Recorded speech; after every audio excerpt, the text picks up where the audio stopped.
अब जैसे सबसे पहले तो शुरू करते हैं। अब जैसे बायोमोलिक्यूल ये टॉपिक मेनली बायो के अंदर हमारे पास एक सब ब्रांच है इसकी, जिसका हम कहते हैं बायोकेमिस्ट्री। तो बायोकेमिस्ट्री के अंदर आप बायोमोलिक्यूल्स के बारे में पढ़ते हैं। बायो वर्ड हमारे पास ऑफ कोर्स लिविंग ऑर्गेनिजम्स के लिए इस्तेमाल किया गया है, और मॉलिक्यूल्स यानी कि किस मॉलिक्यूल्स आप केमिस्ट्री में पढ़ते हैं, ये आप बायो में पढ़ते हैं। तो बायोकेमिस्ट्री के अंदर आप बायोमोलिक्यूल्स को पढ़ते हैं कि एक लिविंग ऑर्गेनिज्म के अंदर जितनी भी हमारे पास बायोलॉजिकल ऑर्गेनिजम्स हैं, जानदार चीज़ें हैं, वो किस चीज़ से बनी हुई हैं, उनके अंदर नॉन लिविंग मटेरियल क्या है, उनके अंदर कौन से मॉलिक्यूल्स हैं। ठीक है, तो आप ये डिस्कस करते हैं बायो की ब्रांच बायोकेमिस्ट्री के अंदर। ठीक है, आप ये भी कह सकते हैं इस ब्रांच के अंदर आप पढ़ते हैं केमिकल कंपोजिशन ऑफ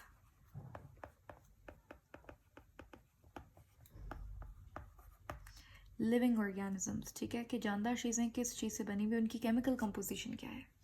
अब जब आप केमिकल कंपोजिशन की बात करते हैं, केमिकल कंपोनेंट्स क्या है एक लिविंग ऑर्गेनिजम्स में, तो उसमें दो चीज़ें आती हैं। या तो हम बात कर सकते हैं, देखिए लिविंग ऑर्गेनिज्म के अंदर दो चीज़ें होती हैं, दो तरीके के कंपोनेंट्स या फिर कंपाउंड्स होते हैं। पहला ऑर्गेनिक और दूसरा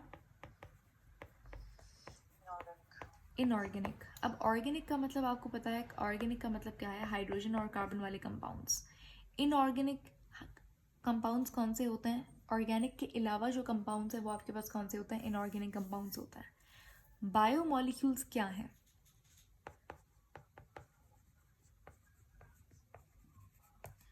बायोमोलिक्यूल्स ऑर्गेनिक कंपाउंड्स हैं। बायोमोलिक्यूल की जब आप बात करते हैं तब आप ऑर्गेनिक कंपाउंड्स के बारे में पढ़ते हैं। ठीक है, कि लिविंग ऑर्गेनिज्म में कौन कौन से ऑर्गेनिक कंपाउंड्स हैं। तो बायोमोलिक्यूल्स खुद क्या है, ये सारे के सारे वो ऑर्गेनिक कंपाउंड्स हैं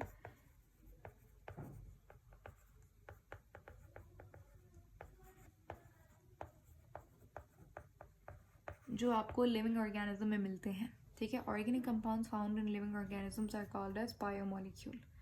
ठीक हो गया। अब यहाँ पे हम इंट्रोडक्शन से शुरू करते हैं। हमें पता है एक लिविंग ऑर्गेनिज्म के अंदर जितने भी केमिकल रिएक्शंस हो रहे हैं, जितने भी केमिकल रिएक्शंस, कोई चीज़ टूट रही है, कोई चीज़ बन रही है, ये सारे केमिकल रिएक्शंस को हम सम अप करके एक नाम क्या बोलते हैं, इनको बायोमोलिक्यूल। जितने भी केमिकल रिएक्शंस हैं, केमिकल रिएक्शंस को क्या कहते हैं,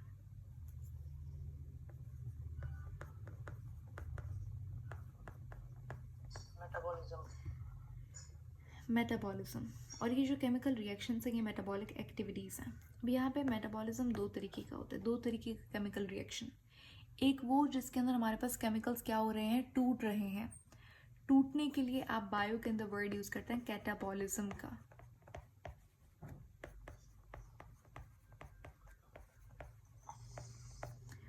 और दूसरी तरफ हमारे पास ऐसे केमिकल रिएक्शंस जहाँ पे कोई चीज़ बन रही है, उसे हम कहेंगे एनाबॉलिज्म। किसी चीज़ की फॉर्मेशन हो रही है, प्रोडक्शन हो रही है, तो वो है एनाबॉलिज्म। अब जैसे कैटाबॉलिज्म का कोई एग्जांपल बताएं, कोई ऐसा केमिकल रिएक्शन आपके दिमाग में हो, कोई ऐसा केमिकल प्रोसेस हमारी बॉडी, ह्यूमन बॉडी का एग्जांपल ले लें, हमारे अंदर हो रहा है जो कैटाबॉलिज्म है। एनाबॉलिज्म में कोई चीज़ बन रही है, इसका एग्जांपल मैं देना चाहती हूँ फोटोसिंथेसिस। फोटोसिंथेसिस में कैटाबॉलिज्म मैम ग्लूकोज की ब्रेकडाउन, सेल्यूलर रेस्पिरेशन बोलना चाह रहे हैं। एनर्जी।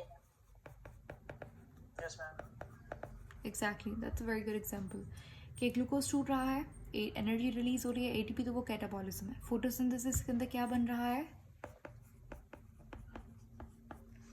ग्लूकोज बन रही है, तो वो एनाबॉलिज्म है। ठीक हो गया। अब हमारे पास अगर एक सेल की आप बात करते हैं, ये सेल की आउटर सेल मेम्ब्रेन है, ये न्यूक्लियस है, ये एंडोप्लाज्मिक रेटिकुलम आ गई, गोल्जी आ गई, लाइसोसोम वगैरह, माइटोकॉन्ड्रिया, ठीक है, और ये सारे फ्री राइबोसोम्स पड़े हुए हैं। ये सारा मेरे पास एक अच्छा सा एनिमल सेल है। ये पूरे को यानी कि न्यूक्लियोप्लाज्म, न्यूक्लियस के अंदर न्यूक्लियोप्लाज्म होता है,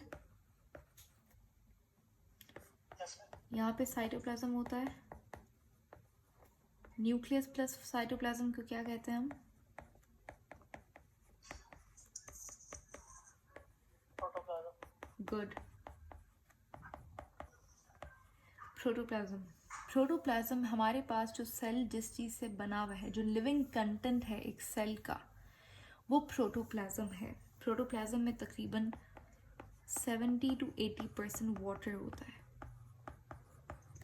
अब वाटर जो है वो ऑर्गेनिक है, इनऑर्गेनिक? ऑर्गेनिक। वाटर में कार्बन है? हाइड्रोजन तो है। ऑर्गेनिक केमिस्ट्री में कार्बन का होना ज़रूरी है। कार्बन नहीं है तो ऑर्गेनिक केमिस्ट्री नहीं है, ऑर्गेनिक कंपाउंड नहीं है वो। Water inorganic. वाटर इनऑर्गेनिक है। तो क्या वाटर बायोमॉलिक्यूल हुआ?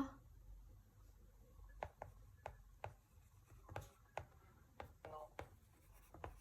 ठीक है, इसका मतलब ये नहीं कि अगर ये इनऑर्गेनिक है तो बॉडी में कैसे आ गया, ऐसा नहीं है। देखें, लिविंग ऑर्गेनिज्म की जो हमारी जो बॉडी है वो ऑर्गेनिक और इनऑर्गेनिक दोनों चीज़ों से मिलकर बनी है।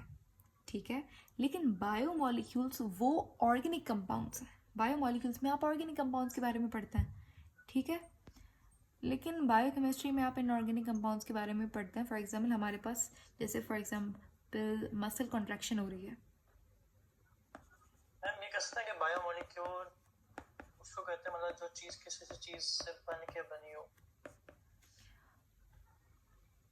मतलब रिएक्शन या प्रोसेस चीज बने या टूटे। नॉट रियली, ये प्रॉपर डेफिनेशन या स्टेटमेंट नहीं होगी कहना। देखिए, बायोमॉलिक्यूल्स जैसे फॉर एग्जांपल हम लोग न्यूक्लिक एसिड का एग्जांपल लेते हैं, तो न्यूक्लिक एसिड तो हमारे पास ऑलरेडी होता है। ठीक है, डीएनए, आरएनए, आरएनए बॉडी के अंदर बन भी रहा होता है, लेकिन डीएनए तो ऑलरेडी होता है ना। ठीक है, तो उसको तो उसका कोई मेटाबॉलिज्म नहीं हो रहा होता। रही बात मसल कॉन्ट्रैक्शन की, तो मैं, हाँ, ये बात क्लियर हो गई जो आपने क्वेश्चन किया था। Yes ma'am. मसल कॉन्ट्रैक्शन के बारे में I was telling you something. जैसे फॉर एग्जांपल हम बात करते हैं, क्या हमारी बॉडी के अंदर इनऑर्गेनिक कंपाउंड होता है? Yes ma'am. बिल्कुल होता है। जैसे हमारे पास जितने भी आयंस हैं, मसल कॉन्ट्रैक्शन के लिए कैल्शियम बहुत ज़रूरी है। इम्पल्स जनरेट करने के लिए कैल्शियम बहुत ज़रूरी है। तो कैल्शियम हमारे पास एक इनऑर्गेनिक आयन है।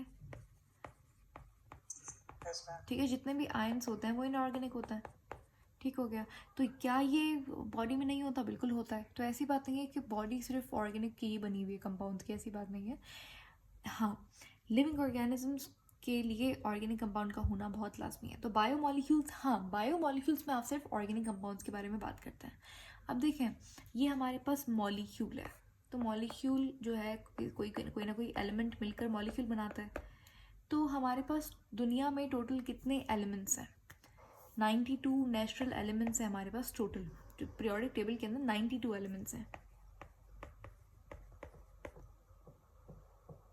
Yes ma'am. पीरियोडिक टेबल के अंदर नेचुरल जो कुदरती एलिमेंट्स हैं जो हमने नहीं बनाए,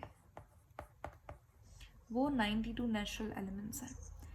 अब यहाँ पर हमारे पास इन 92 नेचुरल एलिमेंट्स में से सिर्फ और सिर्फ 16 जो है वो हमारी लिविंग ऑर्गेनिजम्स में होते हैं। 16 एलिमेंट्स।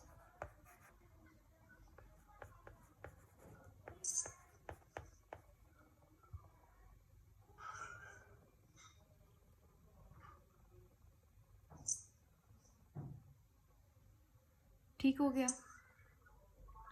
Yes ma'am. तो 16 एलिमेंट्स हमारे पास क्या होते हैं? हमारे पास लिविंग ऑर्गेनिजम्स के अंदर जो एलिमेंट्स होते हैं वो 16 होते हैं। बाकी इसके अलावा कोई आपको लिविंग ऑर्गेनिज्म में एलिमेंट नहीं मिलता। तो इन एलिमेंट्स को मैं बायो एलिमेंट्स कह सकती हूँ। Yes ma'am. सही है। अच्छा, अब इसके बाद हमारे पास कुछ इनमें से इन 16 एलिमेंट्स में से 6 एलिमेंट्स मेजर एलिमेंट्स हैं, यानी कि मेरे पास सेल के अंदर 99% वो 6 एलिमेंट्स हैं, ठीक है। 6 इसमें मेन एलिमेंट 6 जो आपको याद रखने हैं,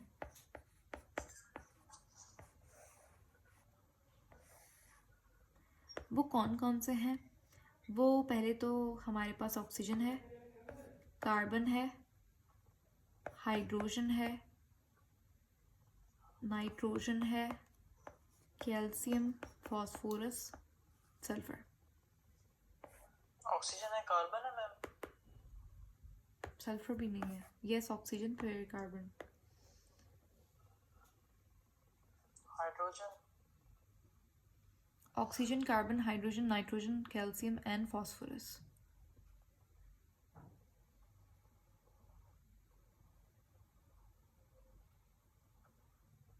अब यहाँ पे मैम ये इनऑर्गेनिक है या ऑर्गेनिक्स है? देखिए, एलिमेंट जो है, एलिमेंट वो तो इनऑर्गेनिक है, लेकिन अगर ये एलिमेंट मिलकर बायोमोलिक्यूल बनाते हैं, जब ये मिलकर बायोमोलिक्यूल बनाते हैं तो वो ऑर्गेनिक हो जाता है, अगर उसमें कैल्शियम, अगर उसमें कार्बन आ रहा है तो। ऐसा तो फिर हाइड्रोजन और ऑक्सीजन मिले तो वो ऑर्गेनिक कंपाउंड नहीं बनाएंगे? नहीं बनाएंगे, कार्बन आना चाहिए उसमें, कार्बन होगा।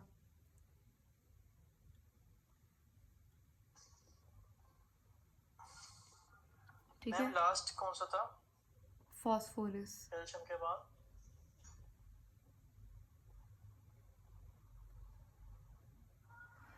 फॉस्फोरस है ये। ठीक है मैम। अच्छा, अगर आप अब यहाँ पे क्वेश्चन कैसे आएगा हमारे पास, अगर आपसे पूछेंगे सब इन, अच्छा ये हमारे पास 6 जो हैं, ये हमारे पास मेजर एलिमेंट्स हैं, मेजर बायो एलिमेंट्स हैं।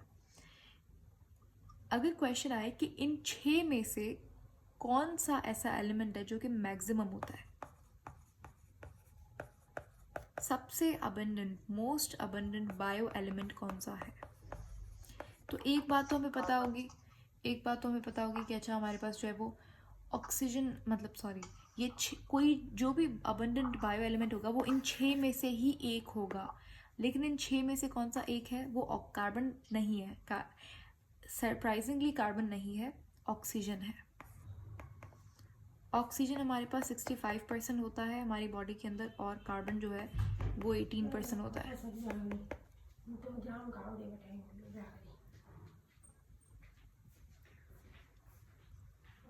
ठीक है, यस मैम। तो ऑक्सीजन ज़्यादा होता है कार्बन से भी, ऑक्सीजन 65% होता है और कार्बन जो है वो 18% होता है। ये देखिए, मैं बायोमोलिक्यूल की बात नहीं करी, ओवरऑल, जैसे फॉर एग्जांपल मैंने भी बताया सेल के अंदर 70 to 80% पानी है, वाटर, और वाटर में क्या है मेरे पास, वाटर में ऑक्सीजन है। Yes ma'am. ठीक है, तो इसीलिए अब ये पूरे ओवरऑल बॉडी की बात करें कि सबसे ज़्यादा कौन सी चीज़ पाई जाती है, कौन सा एलिमेंट है, तो वो ऑक्सीजन है। ठीक है, उसके बाद कार्बन है, कार्बन सेकंड नंबर पे है, फिर हाइड्रोजन है, फिर नाइट्रोजन है, फिर कैल्शियम है, फिर फॉस्फोरस है।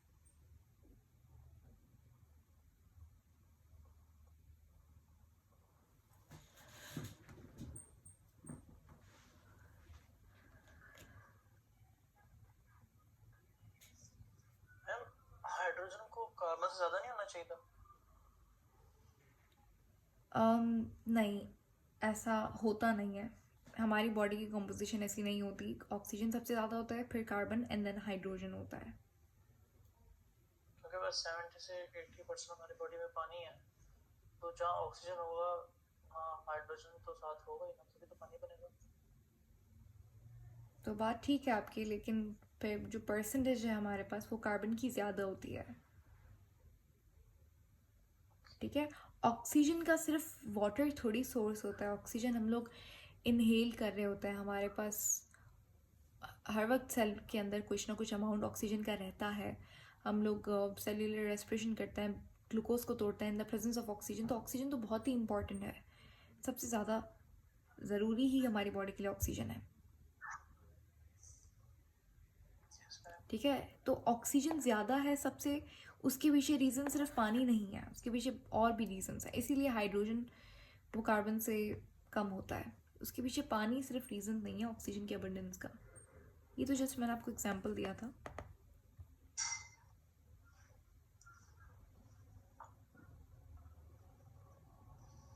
ठीक है, यस मैम।